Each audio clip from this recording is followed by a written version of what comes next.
go! Nah, yang pertama definisi tumor otak. Apa sih itu tumor otak? Tumor otak adalah lesi intrakranial terlokalisasi yang menempati ruang di dalam tengkorak. Biasanya dia berbentuk seperti massa bola, tetapi mereka bisa tumbuh secara difus dan menyusup ke dalam jaringan. Nah, efek neoplasma itu terjadi karena adanya kompresi dan infiltrasi jaringan.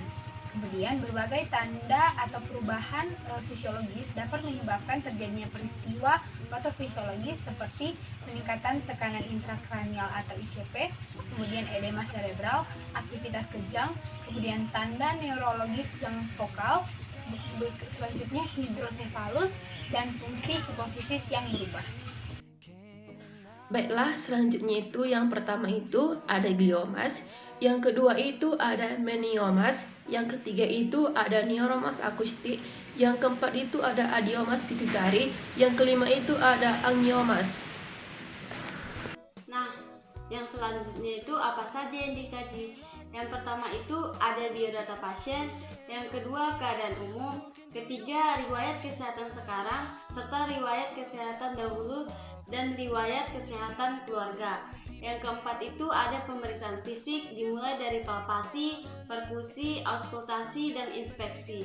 Yang kelima pemeriksaan neurologis dasar dan berfokus pada bagaimana pasien berfungsi, bergerak, dan berjalan, serta beradaptasi dengan kelemahan atau kelumpuhan visual dan ucapan kerugian serta menangani kejang.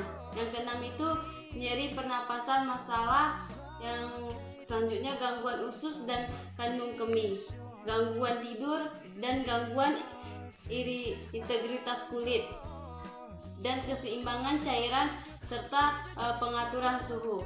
Yang ketujuh itu invasi tumor, konversi atau obstruksi dapat menyebabkan program ini, serta yang kedelapan itu status nutrisi. Diagnosa yang dapat ditegakkan, yang pertama defisit perawatan diri atau makan, mandi, dan buang air berhubungan dengan gangguan fungsi motorik dan sensorik dan penurunan kemampuan kognitif.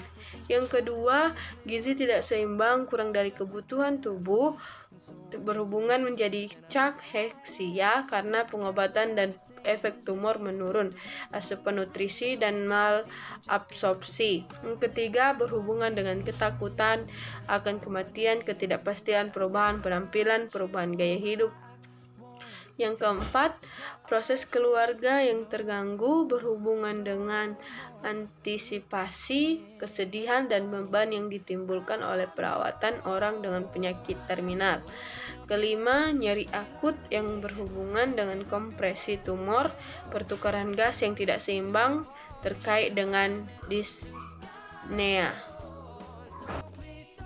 Wanita 31 tahun datang dengan keluhan penglihatan kabur di kedua matanya sejak 1 tahun yang lalu. Semakin lama, penglihatan pasien makin kabur. Sejak 2 tahun yang lalu, pasien mengeluh nyeri kepala di seluruh bagian kepala.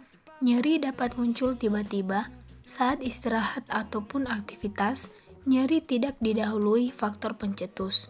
Kurang lebih 1 minggu sebelum masuk rumah sakit, nyeri dirasakan semakin lama semakin sering dan memberat. Saat nyeri kepala, pasien minum obat dari bidan puskesmas ataupun obat warung tetapi tidak ada perubahan. Dari pemeriksaan fisik, didapatkan keadaan umum tampak sakit sedang. Hasil CT scan kepala menunjukkan adanya multiple massa isodens pada lobus frontal dextra yang mendesak ventricle lateralis dextra. Terdapat midline shift, massa pada lobus parietal sinistra, dan massa pada lobus occipital. Pasien dalam kasus ini didiagnosis tumor otak. Hasil tanda-tanda vital, pernapasan 24 per menit, suhu 37 derajat, tekanan darah 120/80 mmHg, HR 64 per menit, skala nyeri 7. Terapi yang diberikan bersifat non-farmakologi dan farmakologi. Terapi non-farmakologis meliputi tirah baring, observasi tanda vital, dan kesadaran. Terapi farmakologis yang diberikan meliputi infus RL 15 tetes per menit, vitamin B1, B6, B12 2 kali 1 tablet, dexamethasone 3 kali miligram melalui intravena, ranitidin 2 kali 50 mg intravena, paracetamol 3 kali 500 mg per oral. Prognosis pasien ini adalah dubia. Pagi ini, perawat datang untuk memeriksa keadaan pasien dan melakukan observasi tanda-tanda vital pasien. Pasien tampak cemas dan lemah. Selamat pagi, Bu. Selamat pagi, Dek. Pagi, suster. Selamat pagi, suster. Ibu, apakah Ibu masih merasakan nyeri di kepala Ibu? Masih, suster. Kepala saya masih sakit. Baiklah, Bu. Kalau begitu, saya akan memeriksa tekanan darah dan nadi Ibu ya, Bu.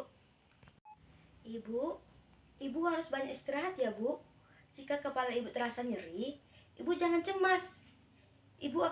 Silakan melakukan teknik relaksasi nafas dalam ya, Bu. Saya akan membantu Ibu untuk melakukan teknik relaksasi dalam.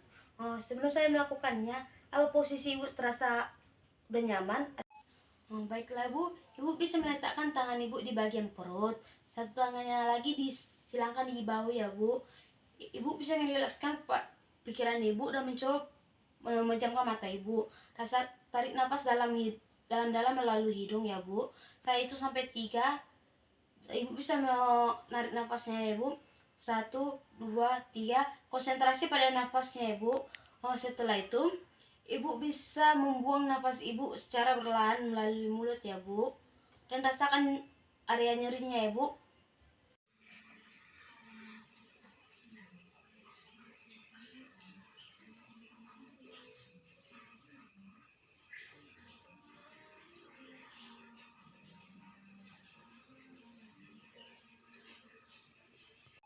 Baiklah, Bu. Ibu bisa mengulanginya 3-5 kali ya, Bu, hingga Ibu merasa nyaman. Baik, suster. Nah, Ibu, bagaimana perasaan Ibu sekarang? Lebih lega, suster. Baiklah, Bu. Ibu istirahat sekarang ya, Bu. Jika Ibu memerlukan sesuatu, Ibu bisa menekan tombol samping Ibu. Dan jika Ibu memerlukan sesuatu, Adik bisa memanggil saya, Dek. Baiklah, Dek. Bu, saya pamit dari ruangan ini ya, Bu. Permisi, Bu. Selamat pagi. Baik, suster.